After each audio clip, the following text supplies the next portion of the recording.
irmãs, recebam a paz do Senhor. Amém. Minha palavra é gratidão ao Senhor nosso Deus, por me permitir estar em sua presença, por poder adorá-lo e declarar que Ele é bom e a sua misericórdia dura para sempre. Louvando o Eterno pela oportunidade de retornar a esta casa de oração, louvando a Deus pela vida do nosso querido pastor Kleber, a primeira dama da igreja. Deus abençoe este casal e Deus deu como um presente para mim e para a minha família, e os anos nos permitem a oportunidade e o privilégio de chamá-los de amigos. Existem amigos que o homem te apresenta, são bons amigos, mas existem amigos que Deus te apresenta, e os melhores amigos são aqueles que são amigos de Deus. E eu louvo ao Eterno por poder desfrutar desta amizade e comunhão, e por poder estar aqui. Minha esposa está aí, Camila, e a Manu subiu para a salinha, e eu já estou fazendo oração do livramento. Se tiver sinal de fumaça, me ajuda na intercessão, vai dar tudo certo. E ela se juntou com umas amiguinhas, então passou de 3 crianças, é formação de quadrilha. Mas eu estou orando, eles vão entrar anjo e vai sair de lá da salinha tudo querubim, irmão, eu creio. E hoje também, com grata satisfação, a meu convite, pastor Tiago Davi, escritor, teólogo, um amigo, um conselheiro, um bálsamo de Deus para a minha vida em tempos de angústia. E ele veio lá de Caçapava para dar glória a Deus com a gente. Eu falei para ele pregar, ele falou, não, vim te ouvir. Eu falei, rapaz, houve um pregador doente, tratamento oncológico, eu queria te ouvir. Ele, não, hoje eu te ouço e depois a gente resolve a situação. Como ele veio de Caçapava para cá, na próxima oportunidade eu venho de São Paulo também para ouvi-lo aí, né? Vai ser algo muito especial. Louva a Deus pela sua vida, pela vida de sua querida família, e nos é muito querida. E com certeza, após este vale terminar, o nosso tour vai ser internacional. Amo a sua vida. Obrigado pelo privilégio de estar aqui. Meus irmãos, Deus está interessado em continuar falando. Quem está interessado em continuar ouvindo? Segunda carta de Paulo à igreja de Coríntios, 2 Coríntios capítulo 3. Eu vou pedir para me ajude com o material, rapidinho, isso. Durante todo o processo que estamos passando, fica aqui do meu lado, isso, fica aqui, isso, pega eles, isso. E eu não me permiti ficar infrutífero. E eu decidi ser produtivo no altar, no propósito de Deus. E com isso, nesses 5 anos, foram escritos 30 livros. Dos 30 livros, 10 vão estar ali atrás. Da outra vez que a gente vier, traz mais 10. E da outra, a gente traz os outros 10. E você vigia na terra e adquire, porque não vai ter reedição. Vai estar ali atrás, chega mais perto para não dar microfonia. Vai estar ali atrás. Isso, você me passa um virado para lá. Isso, para ficar mais fácil para eu mostrar para o povo. Isso, me ajuda. As pedras preciosas do peitoral do juízo. Eu falo sobre as 12 pedras, 12 tribos em um devocional. Só a nível de formação, a pedra de jaspe, de esmeralda, é a pedra da tribo de Judá, de louvor. Toda esmeralda tem frições dentro dela, rachaduras. Mas você só consegue fortalecer uma esmeralda para ela ficar resistente e não se quebrar, mergulhando ela no azeite. Eu não sei como o azeite penetra dentro dela e deixa ela fortalecida por dentro e ela não se racha. Assim é a vida do crente, né? Se ele não tiver unção de Deus na vida, ele se quebra. Mas se tem unção, ele fica resistente para suportar toda a prova e luta. Best-seller, Avivamento em Betânia. Jesus foi rejeitado, não havia lugar para ele em Belém. Foi rejeitado no Egito, não sendo adorado como Deus. Não foi reverenciado e reconhecido como um Messias enviado na cidade de Nazaré, onde cresceu. Jerusalém, Betsaida, Oracim, Cafarnaum não o reconheceram como Messias e hostilizaram e perseguiram. Somente um lugar na terra, Jesus foi reconhecido como Deus e Senhor, Betânia. Seu avivamento em Jerusalém é o Espírito descendo. Betânia é o avivamento pela presença presente de Jesus.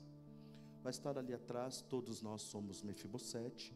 Esse livro vai resgatar a sua identidade em Deus. A ilusão de Moabe, transformando crises em oportunidades. Best-seller, o melhor pai do mundo, porque o pai do lunático recebe o título de melhor pai do mundo. Só um spoiler, e a palavra da moda agora é spoiler, né? Aí eu falo sobre que ele merece o título de melhor pai do mundo, porque ele tem o pior filho do mundo, o filho endemoniado, mas não desiste dele. Best-seller, Perdão, Aliança de Paz e Comunhão, 175 páginas. Sementes ao Semeador, livro de esboço, 208 páginas. Hoje é seu dia de sorte, 140 páginas. E Inição Profética, 175 páginas. Leve um, leve dois, leve todos, vai estar ali para atender a cada um dos irmãos que assim desejarem. Capítulo 3, versículo de número 18, da segunda carta aos Coríntios, diz assim: E todos nós, com um rosto descoberto, contemplando como por espelho a glória do Senhor, somos transformados. Eu pergunto e você responde: somos de glória em glória na sua própria imagem, como pelo Espírito do Senhor. E você diz amém? Amém. Quem tem assento, se assente dando glória a Deus. Meus irmãos, dobre sua atenção sobre a verdade que será abordada sobre o reino de Deus. A verdade é que a proposta do Evangelho não é uma proposta para mudança. Se você puder chamar a atenção dessa pessoa do seu lado, pegando na mão dela ou apontando para ela, diga para essa pessoa do seu lado: Deus não quer te mudar. Agora olhe para mim. A proposta do Evangelho não é mudança. A verdade é que quando falamos sobre mudança, nós precisamos entender que a proposta do Evangelho não é mudança. A verdade é que o seu marido quer te mudar, minha irmã. A verdade, meu irmão, é que a sua esposa quer te mudar. A verdade é que o seu pastor fala para você mudar. A verdade, em algumas situações, as pessoas identificam, olham para nós dizendo: você precisa mudar. A verdade, e quando falamos sobre mudança, precisamos entender que as mudanças, elas têm uma data de validade. A verdade é que uma pessoa que vive uma mudança, ela pode retroceder e voltar a ser o que era. A exemplo, eu estive há uns anos atrás no Rio Grande do Sul, e eu descobri, sabe aquele elástico, quando você tem muito dinheiro, tem várias canetas, e você vai colocar ao redor das canetas ou das notas? Lá em São Paulo a gente chama de leinha. Lá no Rio Grande do Sul eles chamam de atilho. É interessante que esta borracha, você puxa ela, há uma mudança, pastor Davi, mas é temporária. Você solta, ela volta, porque ela é resiliente. Quando você pega a água e deixa ela no seu congelador, ela vai sofrer um processo de condensação. Ela vai unir as moléculas e vai ficar firme, rígida, dura. Vai se transformar em gelo, vai mudar em gelo. Mas ao sair do congelador, ela vai derreter novamente e vai voltar a ser água líquida. Porque a água tem 3 estágios: líquido, sólido e gasoso. Não aconteceu uma transformação, foi só uma mudança temporária. Se você colocar a água no processo de ebulição a 100 graus Celsius, ela vai começar a ferver e vai se tornar vapor. A verdade é que esse vapor, tendo uma tampa, ele vai agora voltar a ser água no seu estado líquido, porque não houve um processo de transformação, houve apenas uma mudança, e mudança temporária. A proposta do Evangelho não é uma mudança temporária. Agora você chame a atenção novamente desse irmão que está do seu lado e diga: Deus não quer te mudar, Ele quer te transformar. Porque a proposta do Evangelho não é mudança. A proposta do Evangelho é transformação. A verdade é que quando você vê no primeiro livro de Samuel, no seu capítulo 10, você vai ver em 1 Samuel, no seu capítulo 10, e o versículo de número 6, você vai ver qual foi a grande problemática na vida de Saul, o primeiro rei da monarquia de Israel. Quando eu digo o primeiro rei da monarquia de Israel, estou me referindo a Moisés. Moisés foi rei em Jesurum. Jesurum é o nome poético de Israel. Então nós podemos ver em Moisés, segundo a poesia de Israel, ele foi rei sobre Israel. E a verdade, e o rei propriamente dito na monarquia, o primeiro foi Saul. 1 Samuel capítulo de número 10, o versículo de número 6, Samuel vai profetizar para Saul dizendo: e o Espírito do Senhor se apoderará de ti, profetizará com eles, e serás mudado, tornar-te-á um outro homem. Está aí a problemática na vida de Saul. Ele viveu uma mudança. Ele era humilde, Deus o escolheu para ser rei sobre Israel, e a verdade, e ele começou a se esquecer dos princípios. Deus levantou Saul com um propósito, e o propósito era ser uma bênção para a nação de Israel. A verdade é que Saul, ele foi mudado. E como ora disse, algumas pessoas que são mudadas, elas podem retornar a ser o que era. A proposta do Evangelho não é mudança, a proposta do Evangelho é transformação. Saul foi apenas mudado, por isso ele deu errado. Outrora ele era humilde, depois se exaltou. Outrora era um guerreiro valente, e agora se escondia atrás das fileiras dos exércitos de Israel. A verdade é que Saul tinha alguns problemas. Entenda algo: oportunidades nunca são perdidas, elas são encontradas por alguém mais inteligente do que você. Porque oportunidades, elas não vêm com o nome oportunidade. Se você for à Espanha, em Barcelona, você vai ver uma estátua, e quando você olha de frente, ela não tem rosto, porque os cabelos estão diante de sua face. Você vai ver a aparência de um corredor, vai olhar nos pés e vai ver, e os tênis têm asas, para mostrar a ligeireza do personagem que está na estátua. E você vai passando por ele, vendo, ele é um atleta, ligeireza de pés, porque seu tênis tem asas. E quando você chega atrás, você contempla, e atrás não tem cabelo, e o nome da estátua é oportunidade. É de onde vem a expressão tão conhecida: toda oportunidade é calva, porque quando passa você não pode puxar pelo cabelo. A verdade é que oportunidades nunca são perdidas, elas são achadas por alguém mais inteligente do que você. O que Saul perdeu, Davi encontrou. A verdade é que quando nós olhamos a vida de Saul, vemos que ele foi apenas mudado. A proposta do Evangelho não é uma mudança, a proposta do Evangelho é transformação. Romanos, no seu capítulo 12, verso 1 e 2, Paulo vai levantar a sua voz para dizer: rogo-vos, pois, irmãos, e apresentei os vossos corpos como sacrifício vivo. A verdade, e quando sacrifícios eram entregues a Deus, o animal era amarrado, trazido contra a sua própria vontade, porque ninguém quer morrer. Uma pergunta: quantos querem para o céu? Não, abaixa a mão, vou perguntar de novo: quantos querem para o céu? Baixa a mão. Quantos querem morrer para chegar lá? Está confirmado. Ninguém quer morrer. Eu também não quero morrer, irmão. Eu quero subir de nuvem, eu quero ser arrebatado. Glória. A verdade é que ninguém quer morrer. O animal era trazido contra a sua própria vontade. Um objeto cortante atingia uma das suas artérias. O animal era colocado no seu corpo, esvaindo em sangue sem vida, sob o altar. O sangue escorria de sob o altar até o chão. O animal era desmembrado nas suas juntas. O abdômen era aberto, órgãos internos e vísceras colocados sobre o altar.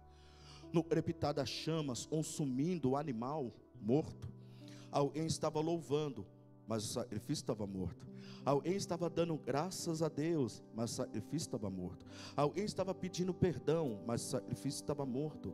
Alguém estava louvando e engrandecendo a Deus pelos seus cuidados em oferta de gratidão, mas o sacrifício estava morto. Porque sacrifício morto não louva, sacrifício morto não interage, sacrifício morto não glorifica, porque está morto. Sacrifício morto não sente nada, porque está morto. Sacrifício morto não chora. Paulo levanta a voz para dizer que o sacrifício vivo tomou o lugar do sacrifício morto.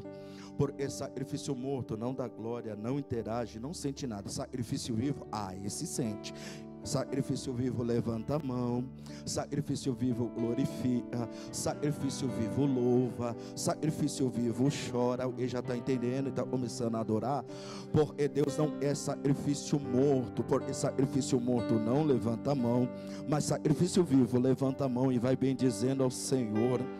Recebe esta palavra. Deus não é hoje sacrifício morto, Deus quer hoje sacrifício vivo no altar. Paulo vai continuar dizendo, e nós somos como sacrifício vivo, santo, agradável a Deus. Paulo vai levantar a sua voz para dizer no verso 2, ele vai levantar a sua voz para dizer, e nós precisamos transformar a nossa mente, não é mudança, é transformação.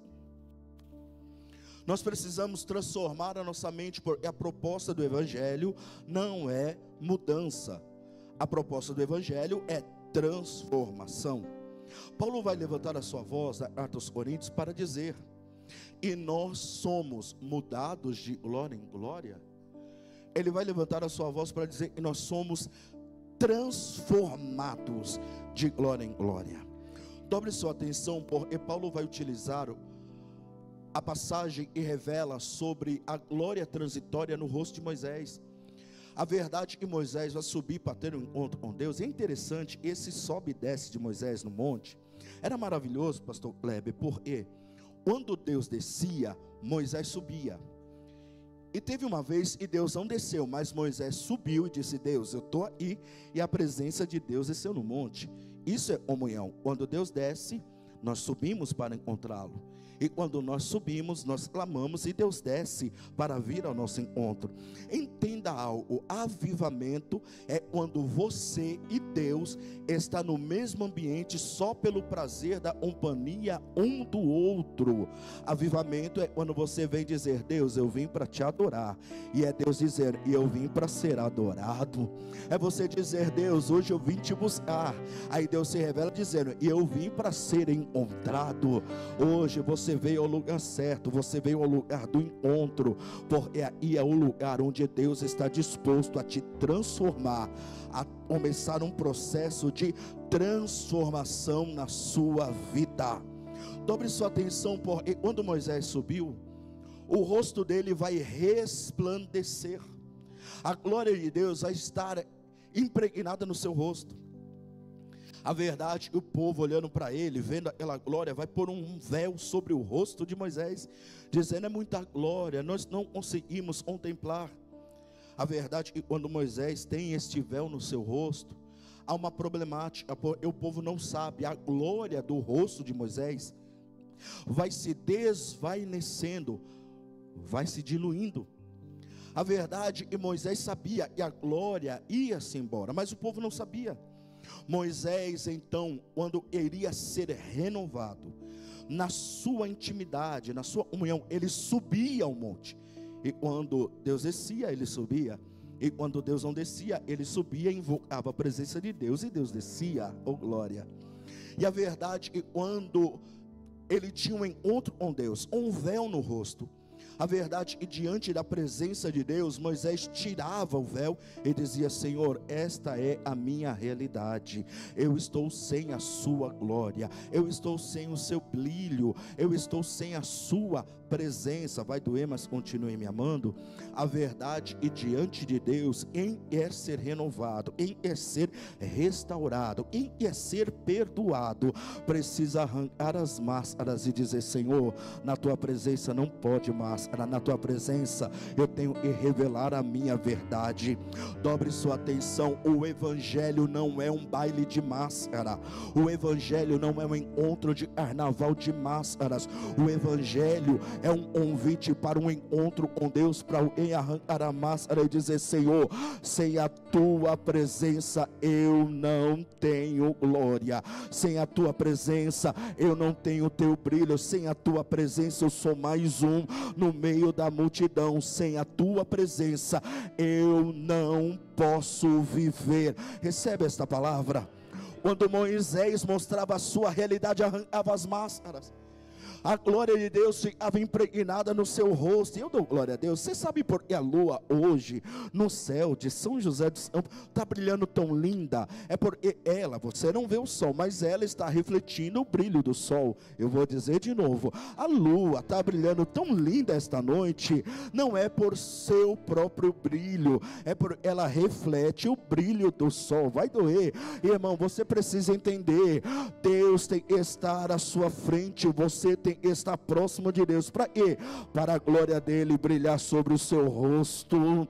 Bate a mão no ombro de alguém e diga: sem ele você não brilha, sem ele você não tem glória, sem ele você não tem presença. É a presença dele que nos restaura, é a presença dele que te faz diferente. O que difere pessoas de pessoas? A aparência, a altura, a baixeza, a gordura, a magreza, cor da pele, cor dos olhos, cor do cabelo, pele branca, pele morena, cabelos lisos e loiros, cabelos negros enrolados. Isso é o que difere pessoas de pessoas no biotipo externo. Eu dou glória a Deus, porque Jesus, no meio da multidão, quando a mulher do fluxo de sangue tocou, ele parou e perguntou: quem foi que me tocou?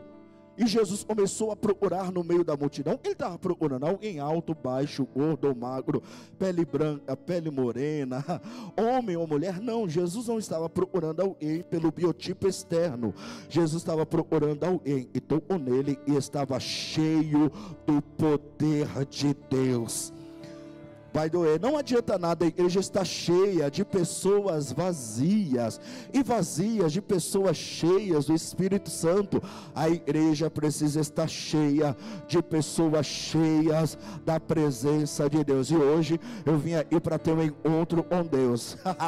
Hoje eu vim aqui para dizer: Senhor, eu quero ter um impacto da sua glória na minha vida, eu quero refletir a sua glória.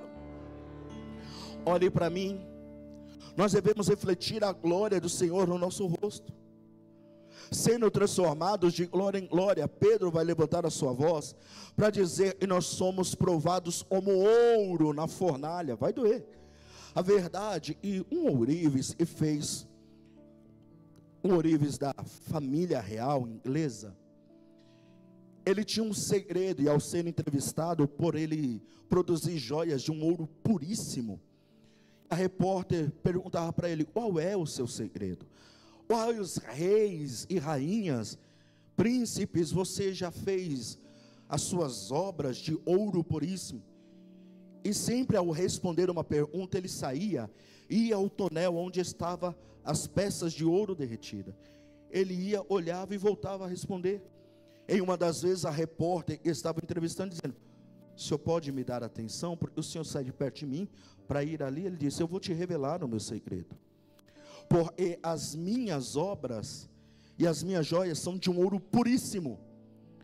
É porque quando eu derreto todo o ouro, eu tiro algumas impurezas que aparecem, e este ouro só vai estar puríssimo quando eu ver o meu reflexo nele. Algumas pessoas estão sendo provadas como ouro refinado no fogo. Não é para você ser bonito, é para você gerar um testemunho e dizer: eu não sou ninguém, eu só reflito a glória dele na minha vida. Paulo levanta a sua voz às cartas aos Coríntios para dizer: e o véu da igreja, pastor Kleber, está sobre o rosto. Isso você vai ver no verso de número 14. No verso 13, o véu sobre a face. Verso 14, o véu permanece. No verso de número 15, se alguém estiver no telão, me ajude. O verso de número 15 vai dizer: o véu está sobre o coração deles. Este é o maior problema, porque algumas pessoas que vivem com máscaras e véus impedem a glória de Deus de brilhar na sua vida. Ela deixa este véu que está sobre o rosto descer para o coração. Entenda algo: o véu que estava sobre o rosto desce para o coração. O maior problema de Abrão, quando está o seu sobrinho Ló, ou Lote, o nome Ló, ou Lote, significa véu. Você sabia que enquanto Ló está com Abrão, Deus não se revela plenamente? Deus não fala com Abraão plenamente, Deus não se revela a Abraão plenamente. Quando Ló resolve ir embora, Deus se manifesta a Abraão dizendo: sobe no monte, olha para o norte, olha para o sul, olha para o leste, para o oeste. Abra os seus horizontes, porque aonde a sua visão chegar, eu vou te dar esta terra. Algumas pessoas são impedimentos para vermos a glória de Deus, porque eles são véus diante da nossa vida, são véus e muitas das vezes estão diante dos nossos olhos, e nós permitimos descer para o nosso coração. Quando Ló vai embora, Deus se revela. Algumas pessoas não precisam da sua companhia, elas precisam ser alvo da sua oração. Algumas pessoas tomam a posição de ser um impedimento da glória de Deus se manifestar da sua vida. Entenda, quando pessoas erradas vão embora da sua vida, as coisas certas e boas começam a acontecer. Deixa quem quiser ir embora ir. O importante é que Deus estará do seu lado dizendo: eu vou abrir seus horizontes, eu vou te dar nova visão. Oh glória, levante a sua mão e recebe essa palavra. Eu vou te dar novo horizonte, eu vou te dar nova visão. Enquanto Ló é campina, ele é tudo reto, sem nenhum problema. Abraão, você vai subir monte, você vai se desgastar, vai ser terreno rochoso, mas você não precisa da bênção, porque você é uma bênção. Vou dizer de novo, meu irmão, você hoje existem 3 níveis: o nível de ser abençoado, o nível de ser abençoador e o nível de ser uma bênção. Vou dizer de novo: quem quer ser abençoado, ele bate e a porta se abre, ele pede e recebe, ele busca e encontra. É isso, ser abençoado. Mas você tem um nível de ser abençoador, porque aquilo que você recebe, você compartilha. Você não pode ser uma represa, você tem que ser um rio, e um rio não corre para ele mesmo, um rio corre para beneficiar. Recebe essa palavra? Mas existe um nível de você ser uma bênção. É Deus olhando para você e dizer: aonde você for, a bênção está vindo aí. Ser uma bênção é você, onde você chegar, a bênção de Deus chegar. É você, não importando qual seja o ambiente, você chegar lá e mudar o ambiente. A verdade é que Abraão, ele vai ter o afastamento de Ló e vai ver a glória de Deus. Dobre sua atenção, porque o homem, quando pecou no jardim do Éden, Deus colocou uma espada de fogo e 2 querubins. A espada, justiça ou juízo? Se é justiça, porque todos pecaram, destituídos estão da glória de Deus. Se é perdão, se é graça, favor, é para um homem não alcançar a árvore da vida e ser eternamente pecador, tal como os anjos caídos. Mas eu lanço uma pergunta: e os querubins? Os querubins são testemunhas eternas. É para dizer: o caminho está fechado. Deus levanta Moisés, Moisés levanta o tabernáculo entre o lugar santo e o santo dos santos, onde a presença de Deus estava, tinha um véu. E o que tinha desenhado no véu? 2 querubins. Era para dizer: o caminho ainda está fechado. Uma vez por ano, não sem sangue, o sumo sacerdote entrava no santo dos santos, ou no santíssimo, e ali tinha 2 querubins sobre o propiciatório. Era para dizer: o caminho ainda está fechado. Quando o sumo sacerdote se atrevia a olhar para o teto, ele viu um querubim de carmesim vermelho. Era para dizer: o caminho ainda está fechado. Porque os querubins são testemunhas eternas. Deus levanta Salomão, Salomão levanta o templo. Entre o lugar santo e o santo dos santos, onde a presença de Deus estava, tem um véu. E o que tinha desenhado no véu? 2 querubins com palmeiras. Era para dizer: o caminho ainda está fechado. Quando o sumo sacerdote, uma vez por ano, não sem sangue, entrava, tinha o oráculo sagrado, 2 querubins de 5 metros, cada um, feitos de madeira de oliveira, revestida de ouro. É para dizer: o caminho ainda está fechado. Na tampa do propiciatório da arca, de ouro batido, tinha 2 querubins. É para dizer: o caminho ainda está fechado. E eu vejo Jesus, quando subiu na cruz, ele deu um brado dizendo: está consumado. O véu do templo se rasgou de alto E o que tinha desenhado no véu? O que tinha desenhado no véu? 2 querubins. Era para dizer: o caminho não está mais fechado, o caminho está aberto. Hoje eu vim declarar sobre a sua vida: os véus que te impedem de ver a glória de Deus serão rasgados, porque o caminho não está mais fechado, o caminho está aberto. Nem anjos no céu, nem demônios do inferno, nem homens da terra pode te impedir. O caminho está aberto. Entra na presença, o caminho está aberto. A glória de Deus é uma oportunidade para brilhar no seu rosto. Pega na mão dessa pessoa, olha ela e diga: o caminho está aberto, entra na presença. Hoje você, oh glória, estou sentindo Deus aqui. Hoje você pode ter um encontro com Deus, mas não é um encontro para mudança, é um encontro para transformação. Porque a transformação, ela requer um processo. Eu vou dizer de novo: mudança não requer processo, transformação requer processo. Eu começo a ministrar sobre a sua vida, porque quando Paulo levanta a sua voz na carta aos Coríntios, ele está dizendo: a lei foi escrita em pedra por fora, mas a graça foi escrita em tábuas, não de pedra, mas de carne, no interior. Porque toda transformação não começa de fora para dentro, começa de dentro. Dobre sua atenção. Você sabia que o silício, depois de um processo de 1000 anos, ele se transforma em jaspe e opala? E depois de transformado por causa do processo, ele deixa de ser silício para ser jaspe e opala, e ele não pode voltar a ser silício, porque ele foi transformado, porque ele foi. Você sabia? E o barro, depois de um processo de pressão, debaixo de toneladas de areia e rocha, ele começa um processo de transformação.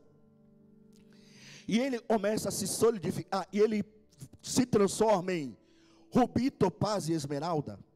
Depois de se transformar em rubi, topázio e esmeralda, ele não pode voltar a ser barro, porque ele foi.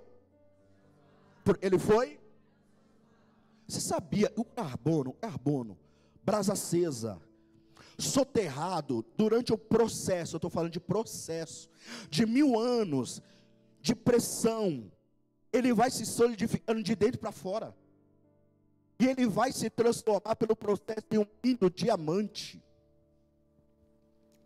Depois do carbono, porque todo diamante tem DNA de carbono, é para dizer: lembra quem tu era, lembra do teu DNA. Depois do carbono ser transformado, não é mudado, é transformado, ele se transforma em diamante. Ele não pode voltar a ser carbono, porque ele foi. Você sabia? E o grão de areia, terra, areia, está comigo? O grão de areia é grão de areia, mas depois de entrar numa concha, ferindo a concha por dentro, começa um processo de transformação, e o grão de areia vai se solidificando, porque a ostra ferida vai soltando um líquido e vai ondulando, endurecendo, seja grão de areia ou um inseto, e aquilo vai se solidificando em um processo de transformação, e vai gerando uma pérola. E depois desse grão de areia transformado em pérola, ele não pode voltar a ser grão de areia, porque ele foi. Olhe para mim. A largata. Quem teve infância aí? Infância. Já encostou numa largata? Você teve infância, pelo amor de Deus? Queimou, né? Porque a largata, ela tem a sua primeira camada de pele tóxica. Por isso, e muita largata, quando encosta, queima, porque é tóxica. A largata vai entrar dentro de um casulo. Casulo se deriva da palavra do latim crisálida, de onde se origina no português a nossa palavra crise. A largata entra numa crise, numa crisálida, e ela vai ficando apertada. devido a sua camada de pele ser iluvir um ácido, e ela começa um processo de transformação. Você sabe, o que define as cores das asas de uma borboleta é o ácido e o quanto a lagarta consegue suportar dentro do casulo. Entenda algo, muitas pessoas entraram aqui esta noite, precisam entender. Você entrou aqui, pastor, estou numa prova, não sei o que fazer, não tem uma luz no fundo do túnel, recebe essa palavra? Você está num processo de transformação. Porque a lagarta ali dentro, ela tem que suportar, ela vai se descaracterizando, aquele ácido vai transfigurando ela, ela vai se transformando. E quando ela rompe o casulo, ela sai uma borboleta. Depois de transformada em borboleta, ela não pode voltar a ser uma lagarta, porque ela foi. É interessante porque quando você olha uma semente, ela eclode, e quando ela eclode, ela se transforma numa árvore. Depois de transformada numa árvore, ela não pode voltar a ser a mesma semente que era, porque eu vi um processo de transformação. É por isso que muita gente vem aos nossos cultos. Elas vêm aos nossos cultos há 6 meses, 1 ano. Aí você vai perguntar, cadê fulano, cadê Betano? Desviou, voltou para as drogas, para a bebida, para a velha vida. Qual é o problema dessas pessoas? É porque elas foram apenas mudadas. Porque quando você é transformado, você não volta a ser o que era. Você pode estar no processo, pode estar na luta, mas você entende, eu não estou mudado, eu estou transformado. Para lá eu não volto mais para a bebida, não volto mais para a droga, não volto mais para a prostituição, não volto mais para o roubo, para a mentira, eu não fui mudado, eu fui transformado. Aproveite esta oportunidade, porque hoje Deus está dizendo, você está lutando para o seu marido ser mudado, está fazendo errado. Você tem que orar para Deus transformar ele. Alguém está dizendo, Senhor, eu não consigo pela minha força, e Deus está dizendo, você não precisa de mudança, você precisa de um processo de transformação. Olhe para mim. Porque o processo de transformação, você nunca mais vai voltar a ser o que era. Porque a água que Jesus transformou em vinho, não voltou a ser água, porque ela foi. Você não vai voltar a ser o que era. Recebe essa palavra? 2025, você não vai voltar a ser o que era, você não vai voltar à sua velha vida, porque a eles estão em Cristo, nova criatura é, as coisas velhas se passaram, tudo se fez novo. Recebe essa palavra? Hoje você vai receber a vida de Deus no meio deste processo. Você não vai sair daí mudado, você vai sair transformado. Recebe essa, oh glória, eu estou sentindo Deus aí. Levante a sua mão direita dando glória, a esquerda junto à direita dando aleluia. Você tem 1 minuto de relógio para começar a encher esse lugar de glória. O evangelho é transformação, glória. O evangelho é alguém entrar e receber a vida de Deus pela palavra, e entrar fraco e sair renovado. É entrar triste e receber a palavra e dizer, Senhor, mesmo que o choro pode durar uma noite, eu sei que a alegria vem ao amanhecer. É alguém dizendo, Senhor, pode estar tudo contra, mas eu creio, o Senhor tem a última palavra. É alguém dizer, sendo aliciado pelo mal, eu não vou ceder, porque eu fui transformado. Eu fui transformado. Eu vou dizer de novo para você tomar posse desta palavra. Deus não quer te mudar, Ele quer te transformar.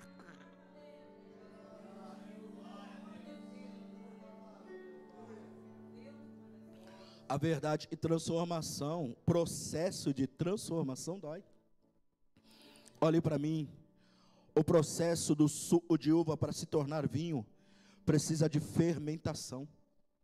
Fermentação Foi isso que Jesus disse em Mateus 9. Não se deita vinho novo em odre velho. Vai doer. Não se deita vinho novo em odre velho, porque o odre se estoura e o vinho se derrama. Então, para se derramar vinho novo, o odre também tem que ser novo. Olhe para mim. Você vai perguntar para mim: como se transforma odre velho em odre novo? 1, 2, 3. Vou te responder agora. Porque o problema não é o vinho novo. Jeremias vai levantar a sua voz no capítulo 13 e vai dizer uma profecia: todo odre se encherá de vinho. Símbolo do avivamento. O problema não está no vinho, pastor Kleber. Porque Deus está disposto a nos dar mais avivamento do que nós a receber. O problema não está no vinho, o problema está no odre. Porque quando o odre é velho, vai doer. Quando o odre é velho, ressecado, eu vou te dar 5 segundos para você lembrar do chato da família. 1, 2, 3, 4, 5. Pastor, não lembrei de ninguém, você é o chato. Porque o odre velho é intolerante. Ele chegou à sua resistência, chegou até o seu limite. Ele entra no culto já querendo ir embora. É o último a chegar e é o primeiro a sair. Porque ele não quer ficar tão perto de Deus para não ser notado e nem tão longe para não ser esquecido. Ele entra no culto e já olha e diz: 9 horas, não vai terminar? Ou termina 9h30, alô? Avivamento para ele tem que ser até o horário limite do culto. Porque isso é um demônio da Rede Globo e vem passando pelas portas da igreja, levando o povo para ir assistir novela, pelo amor de Deus. O fogo para esse tipo de pessoa não pode transbordar do altar.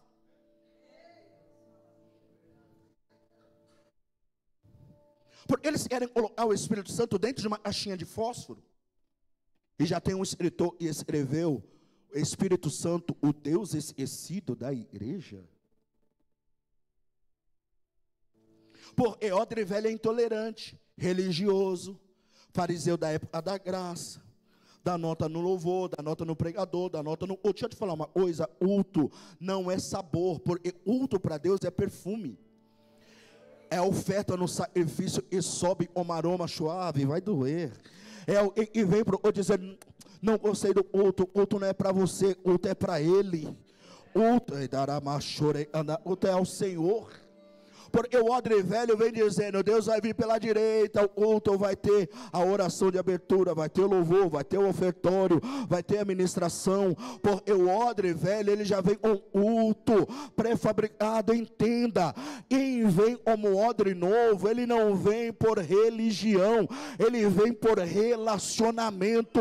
Ele não vem dizendo: Senhor, se o culto passar do horário, eu não quero nem saber, eu quero receber da tua presença. Senhor, se eu for transbordar do altar, eu quero ser tocado. Se o Senhor vai derramar vinho novo, eu quero ser renovado, eu quero ser resgatado, eu quero ser mudado, eu quero ser transformado, eu quero viver o que o Senhor tem para a minha vida. Vai doer, mas continue me amando. Você não pode ser um odre velho.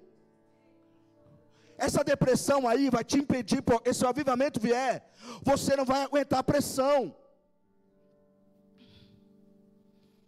Essa síndrome do pânico, esse estresse, essa ansiedade, se você receber o vinho novo, você se perde.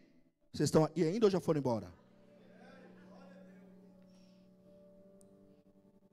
Porque o maior problema de Saul é porque ele não foi transformado, ele foi mudado.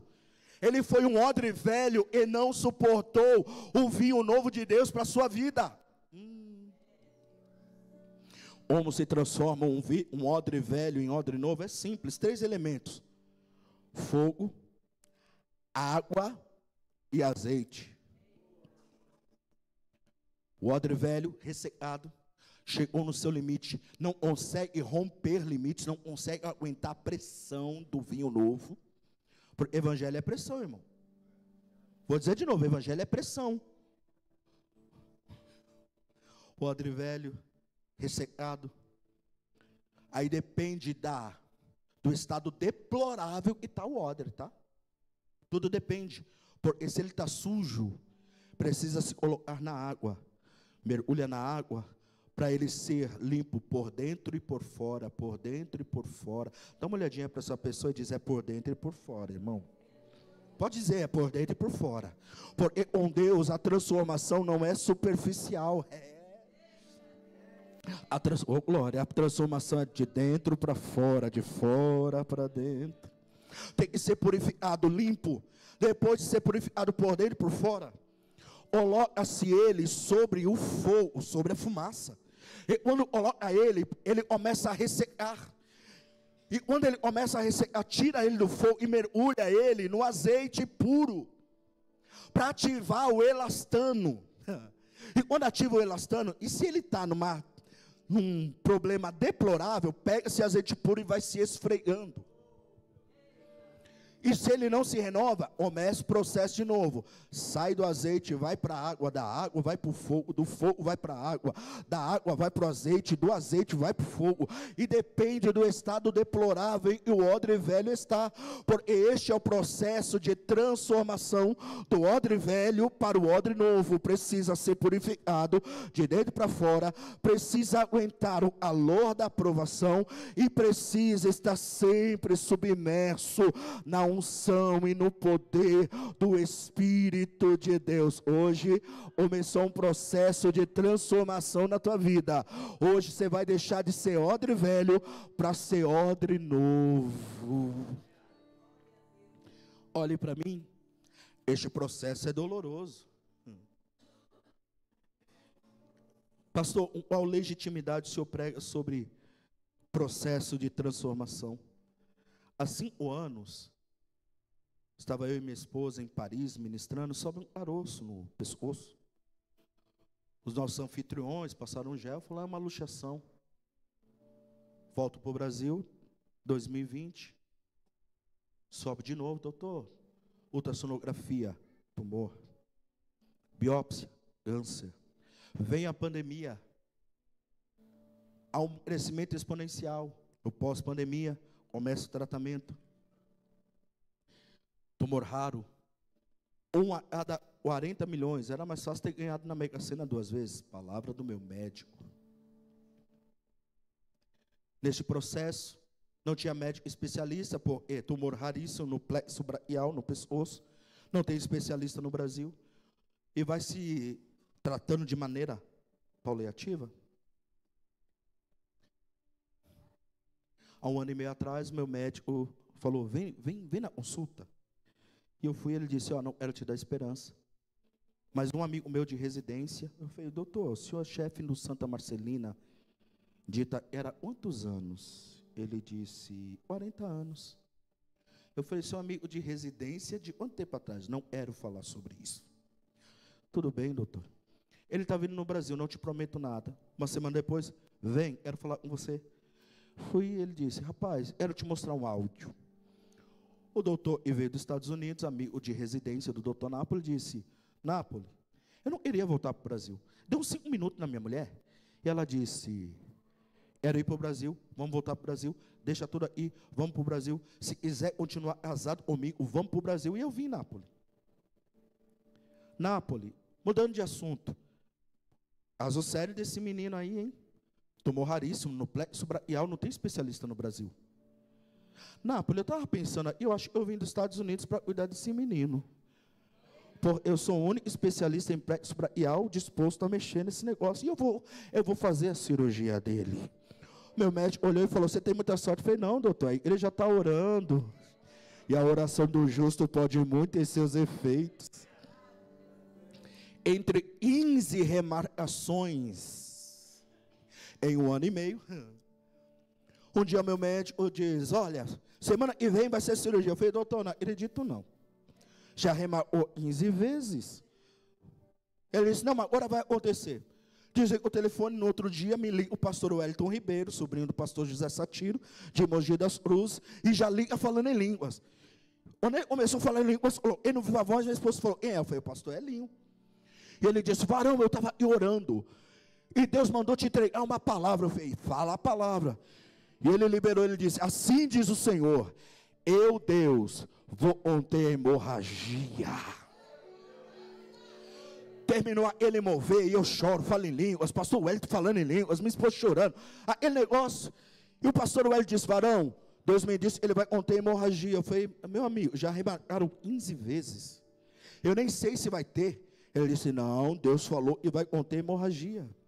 Dia 29 de novembro, o médico disse: vem, você vai internar e amanhã não pode nem mandar representante. Eu falei: pode deixar, doutor, vou comparecer. Dia 30 de novembro pela manhã, preparado já para a cirurgia. Quem me conhece nos bastidores, pastor Davi, pastor Kleber, sabe que eu sou sarrista. Virei para o doutor de manhã e falei: e aí, doutor, hoje já acordei vitorioso para vencer, vamos para a cirurgia? Ele: vamos. Indo para a cirurgia, fiquei lá e comecei a orar. Falei: Deus, agora é um momento sério, esperei tanto por esse momento, a sua mão. E o doutor Napoli olhou para mim e falou: o que você está fazendo? Eu falei: estou orando, doutor. Fica tranquilo. Tem 6 médicos especialistas, médico que veio dos Estados Unidos, médico do Amaro, do Hospital das Clínicas, fica tranquilo. Tem médico especialista. Eu falei: doutor, tem médico especialista? Tem 6. Eu falei: doutor, mas a mão do meu Deus vai estar sobre a mão do especialista. Quando ele saiu, começou a chegar mais pessoas aguardando para serem encaminhados para o centro cirúrgico. Um homem, colocado do meu lado, pastor Davi. Interessante, eu de olho aberto não via nada. Fechava o olho, tinha uma sombra de 2,5 metros. Abri o olho, não via nada. Fechava uma sombra. Aí eu olhei para ele e falei: e aí, amigo? Tudo bem com o senhor? Ele: e pergunta inconveniente para um ambiente desse? Eu falei: nada, é para quebrar o gelo. Quem é Deus para o senhor? Qual é o lugar de Deus na sua vida? Ele disse: Deus para mim não é nada. Eu não preciso de Deus. Eu falei: rapaz, tem um negócio ruim aí perto do senhor. Ele disse: eu não preciso de Deus, minha cirurgia é simples. E ele perguntou para mim: a sua? Extremamente complicada. E eu comecei a sentir uma ânsia de morte. Uma ânsia, eu esqueci até como é que respirava. Me deu uns 5 minutos, eu gritei: enfermeira, papel e caneta. Passava uma, não me atendia, passou segunda. Na terceira eu falei: ó, eu te conheço. Se você não me der papel e caneta, eu vou falar com o doutor Napoli. Eu quero papel e caneta. Você vai fazer seu testamento? Eu falei: está doida, mulher? Eu viverei e contarei os milagres e as bênçãos de Deus sobre a minha vida. Eu quero papel e caneta para escrever os nomes de Deus. E comecei a escrever os nomes de Deus, porque eu não via nada na mente, a pressão. E eu escrevi, e eu comecei a clamar: Jeová Raá, o Senhor é meu pastor. Jeová Jireh, o Senhor é a minha providência. Jeová Shammah, o Senhor está presente. Jeová Tisitikeno, o Senhor é a minha justiça. É o Elion, o Senhor Altíssimo. Comecei a clamar: R.E.R., Asher, R.E.R., o Deus de todos os momentos, de todas as guerras. E chega o doutor Napoli: o que você está fazendo? Estou orando, doutor. E papel é esse? Deixa eu ver. E esses negocinhos aí? É hebraico, doutor. E aí? Português. Não precisa orar, você tem a melhor equipe médica. Não, doutor, estou orando. E quando ele me põe no centro cirúrgico, ele pega o papel e diz: você quer que eu entregue para sua esposa? Eu falei: não, pode entregar, doutor.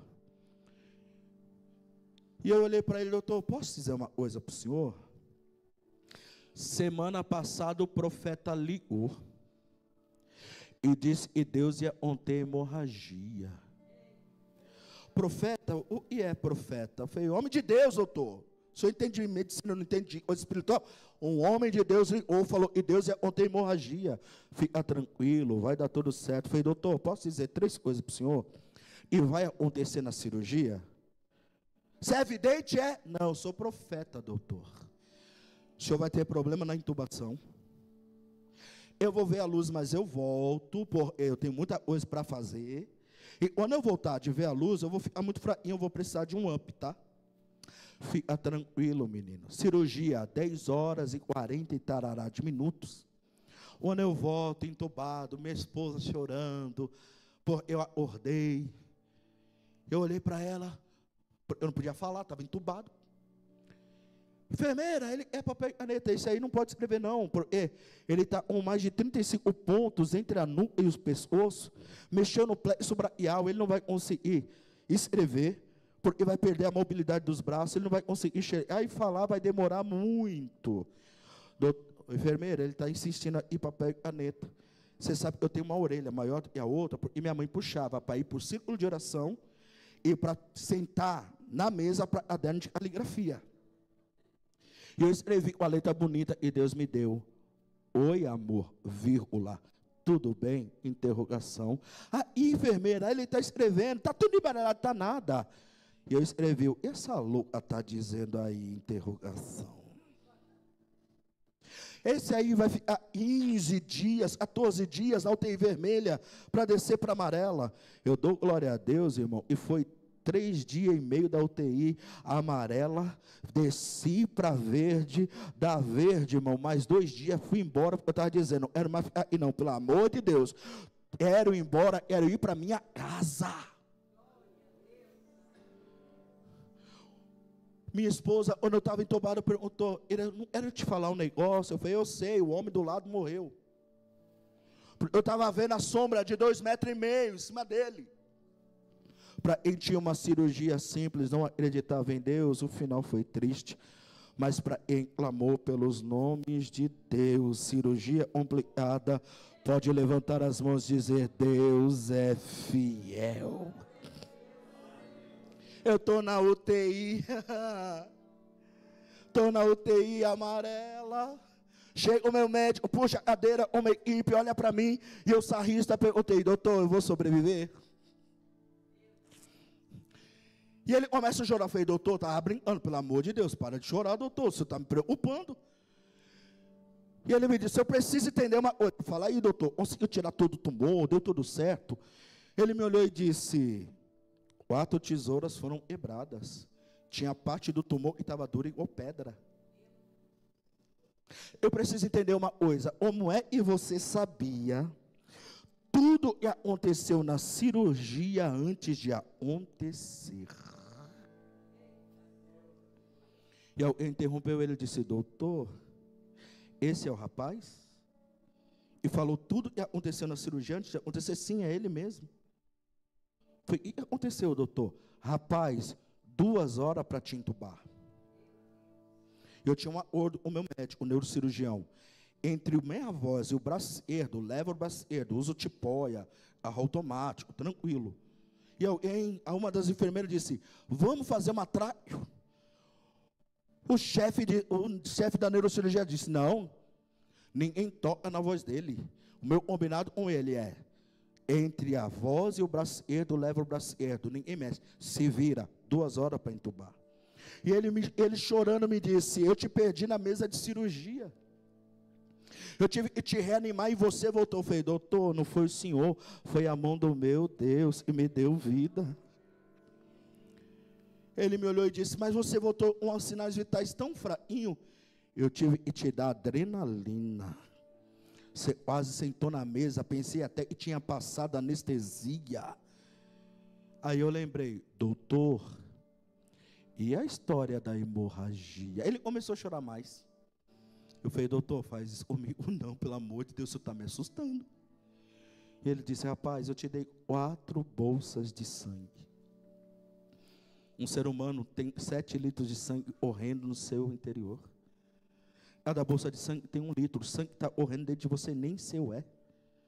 Da 3ª para a 4ª bolsa, eu fiquei preocupado, porque não tinha mais sangue do seu tipo sanguíneo, e o hospital não iria disponibilizar, porque não tinha. Eu olhei para a minha equipe médica e disse, a gente vai perder ele. 2 horas para entubar, perdemos, reanimamos. 4 tesouras quebradas, a gente vai perder ele. E ele me contando, e quando ele disse isso para a equipe médica, nós vamos perdê-lo, ele virou para pegar o instrumento para continuar. Quando ele volta, a enfermeira grita, doutor, a hemorragia estancou. Ele perguntou, você fez, enfermeira? Eu não fiz nada, o senhor falou, a gente ia perder ele, virou de costa. Quando eu olhei, a hemorragia estancou. Aí ele lembrou, doutor, o profeta me ligou semana passada e disse que Deus ia conter a hemorragia. E ele me disse, eu não entendo. Eu vou te dar alta. Daqui 20 dias você volta. E nós vamos tirar esses 35, 38 pontos, você vem. Voltei, tiramos ponto, ele me disse, senta aí. Virou para os médicos residentes e disse, não atendo mais ninguém. Ele olhou para mim e disse, olha, está tudo bem, está tudo certinho, maravilha, mas senta aí. Eu preciso te perguntar uma coisa, fala, doutor. O que é? E como é? E você sabia o que aconteceu na cirurgia? Eu disse, doutor, eu tenho um Deus. Eu não vou cantar, senão eu vou te assustar. Eu tenho um Deus e não vai deixar essa luta me matar. Ele olhou para mim e disse, eu preciso te fazer uma outra pergunta. Qual é a palavra que está no seu coração para você falar para mim? Eu disse, doutor, eu não estou num processo de mudança. Eu estou num processo de transformação. Eu disse para você sobre o silício, sobre o barro, sobre o carbono, sobre a areia, sobre a questão do vinho, sobre a largata. Eu disse para ele, e ao concluir eu disse, doutor, se prepara, porque você não está no processo de mudança. Você está num processo de transformação.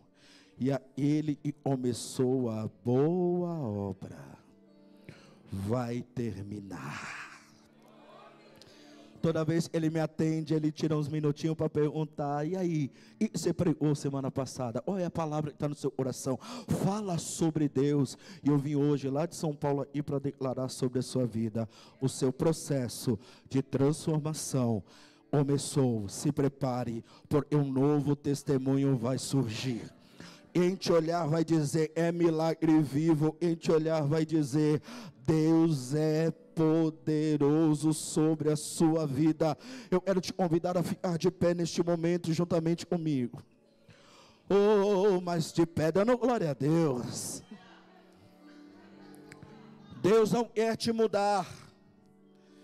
Deus quer te transformar esta noite. A verdade é que este culto é um convite de Deus para a sua vida.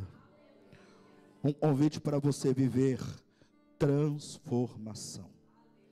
É um convite para você parar de orar pela mudança do ente querido e dizer, Senhor, transforma. E eu vou te falar uma coisa. Sabe o que Deus vai fazer? Você sabe que Deus é oleiro, né?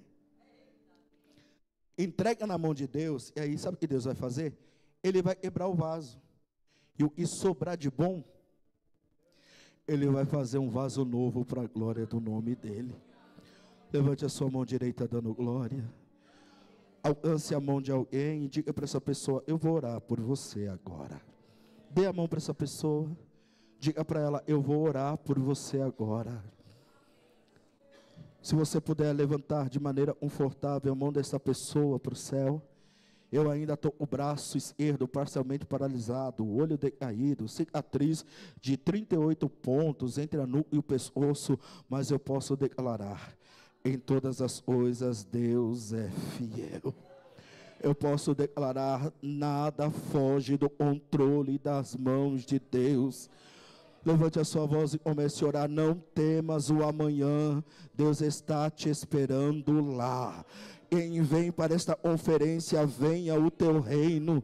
Ele está disposto a dizer, vem Senhor, mas não vem para me mudar, vem para me transformar, vem para apertar os parafusos que estão soltos, vem Senhor, dar-me firmeza.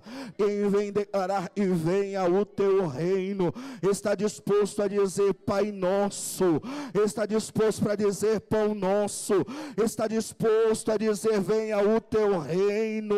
Seja feita a tua vontade. Oh, Ele vai mexer nas áreas mortas da sua vida. Ore, ore, ore, ore. Ele vai mexer nas áreas mortas da tua vida. Ele vai mexer aonde você não quer que Ele mexa. Ele vai trazer processo de transformação. Você vai ter que aguentar a pressão do vinho novo. Oh, você vai ser igual uma locomotiva a vapor. Quanto mais pressão, mais poder de movimento. Quanto mais pressão, mais poder para andar, para caminhar, para prosseguir. Ore, ore, ore, ore. Este processo não é para você parar, não é para você desistir, não é para você voltar atrás, é para você dizer: venha o teu reino. Eu quero ser transformado de glória em glória. Eu quero ser sacrifício vivo no teu altar.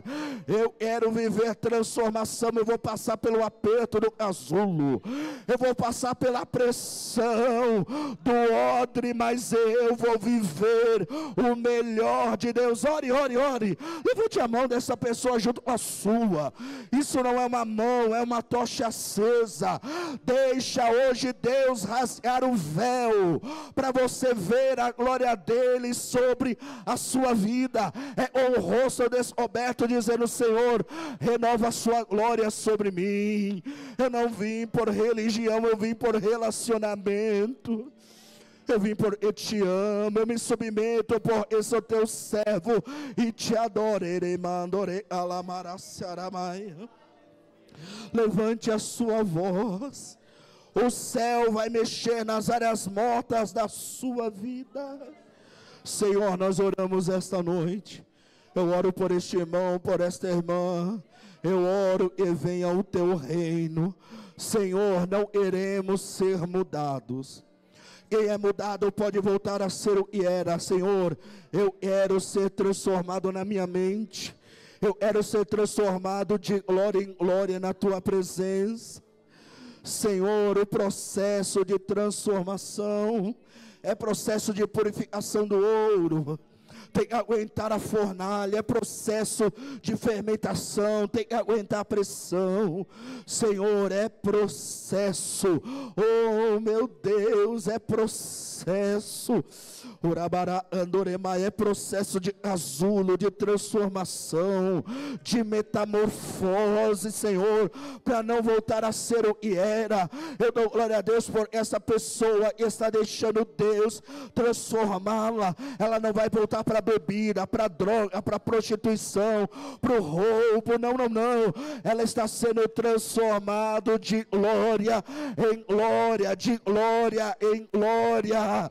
Oh, em nome de Jesus, nós nos submetemos e declaramos: venha o teu reino. Iremos ser transformados. Levante a mão direita para o céu dando glória, a esquerda junto com a direita dando aleluia.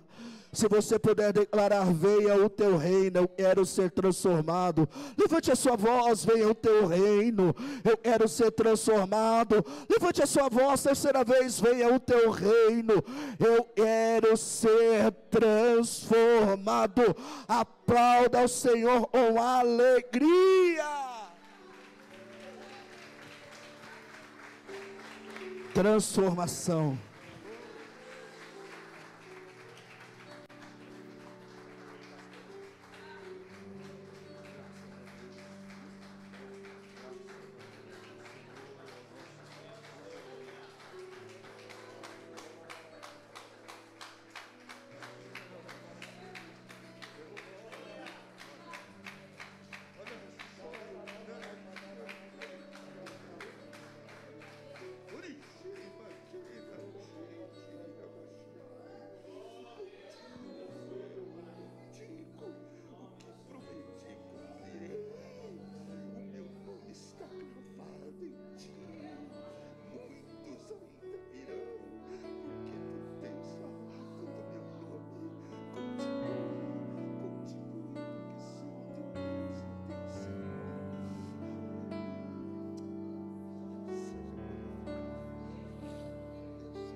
Glória a Deus, glória a Deus. Continue orando, querido.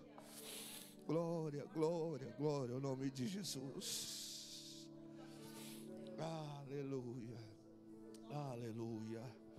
Glória seja dada ao Senhor, nosso Deus.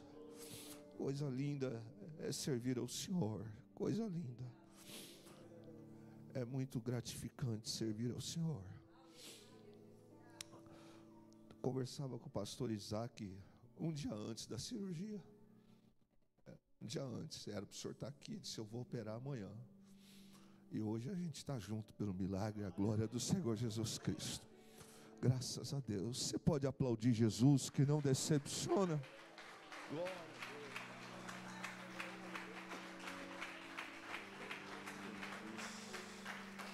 Aleluia. Aleluia. Feche os teus olhos, querido. Quero lembrar você que continue orando, porque o Senhor fará grandes coisas ainda. Grandes coisas. Grandes coisas. Pastor, muito obrigado. O senhor está aqui, viu? Pedi para o senhor orar por nós aqui no final.